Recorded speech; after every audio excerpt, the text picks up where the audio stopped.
University's Center for Psychiatric Rehabilitation's goal is to connect our viewers with supportive resources in the community and to help individuals enhance their career development and overall well-being. Everyone can be successful with the right support. In the last ditch, I think of you. I think of you. In the last ditch, In the last ditch, I will be true. I will. Good afternoon, I'm Kim Bisset, and I'm here to help you get a job, keep a job, or advance in the job you currently have. Welcome to Employment for All, where we feel that everyone can be successful with the right supports. We're here to help you promote your career development, and today's show is no exception. We'd like to welcome Abby Grant. Hi, Kim. Thank you for being here with us. Well, thanks for having me. You are a networker extraordinaire, Well, thank you. and we're so thrilled to have you because today's show is all about networking and informational interviewing. So we'd like to start off with just telling us a little bit about yourself. Sure.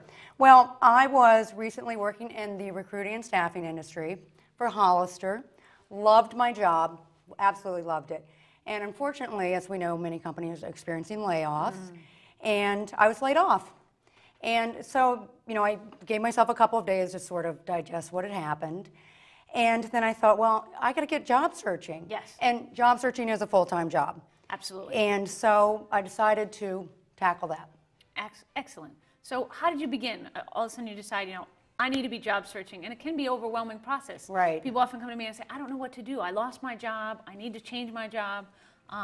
Where do I begin? How did you start? Right. Well, first I took a step back, and rather than sort of charge forward, I thought, I need to step back and be a little strategic about this. And I need to think, what direction do I want to move towards? I decided I was not going to go back into recruiting and staffing. And that was a tough decision, Yes. but based on what's going on in that industry, I thought it's time to change. So I had to do a little bit of thinking about that first. And then what I decided to do was start to network towards that direction. Great. So that's wonderful. So we're going to talk a little bit about how you did that. So where did you start in terms of specifically when you decided, I've got to reach out to people, I've got to identify some people? Where do you begin? Okay. There were a couple of tools that I used, and the first thing I did, though, was I happened to have a big bag of business cards. And huge there's bag about just filled with 600 business cards. Wow. And because in my job I did business development, and I was fortunate that I was out networking all the time and meeting lots of people, I probably had a little bit of a step up, but really anyone can be an effective networker, and you don't have to come from the land of business development nor staffing.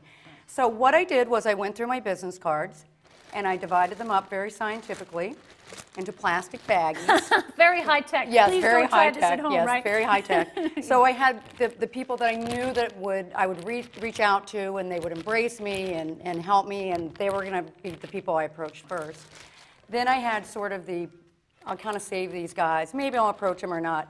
And then I have another group that I thought, I'll just hold on to them, probably never reach out to them, but how long will I be unemployed? That helped me to decide what to do with this group. Right, to really prioritize, because if you've got this huge, massive pile, you don't know where to begin. But Right. if you also have kind of them broken down, then you say, well, how do I turn a molehill into something that have manageable steps? So that's really important. That's right. And you know what? I think that's really key, because you do feel very overwhelmed when you're first laid off or let go or whatever it is. It can be a very overwhelming feeling.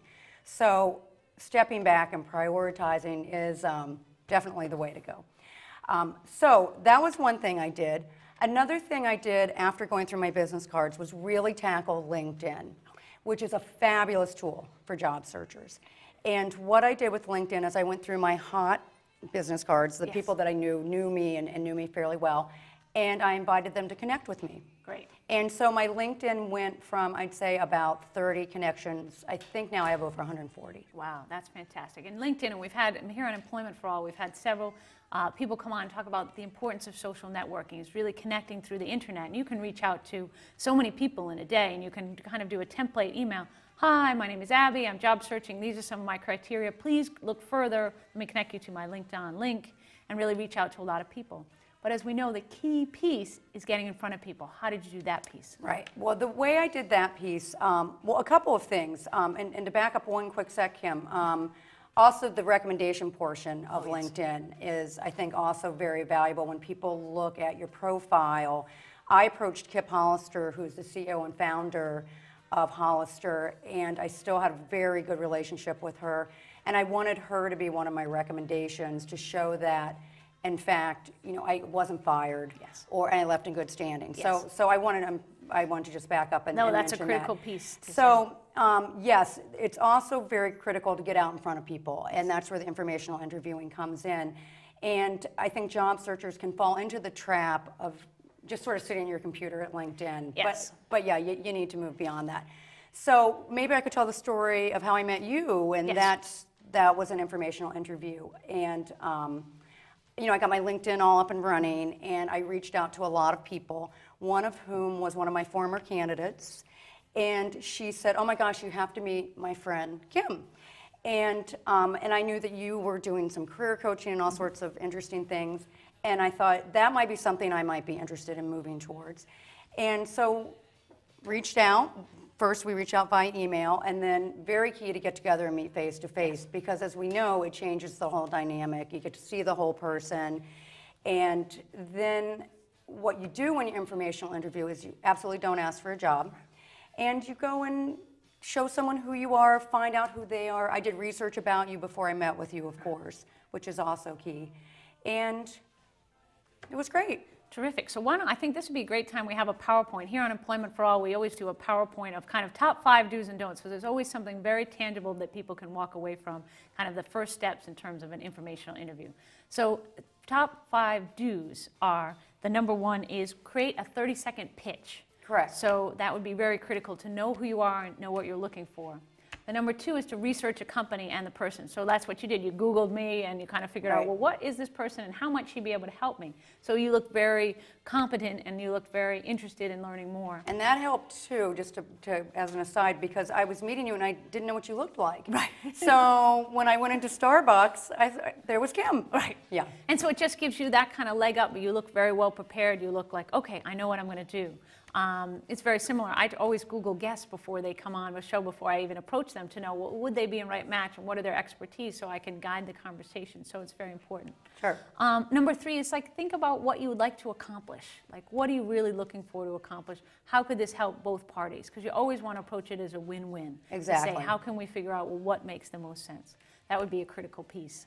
And number 4 is really thinking about coming up with a list of questions. What questions are critical that you need to ask the person? Because if you go and say, like,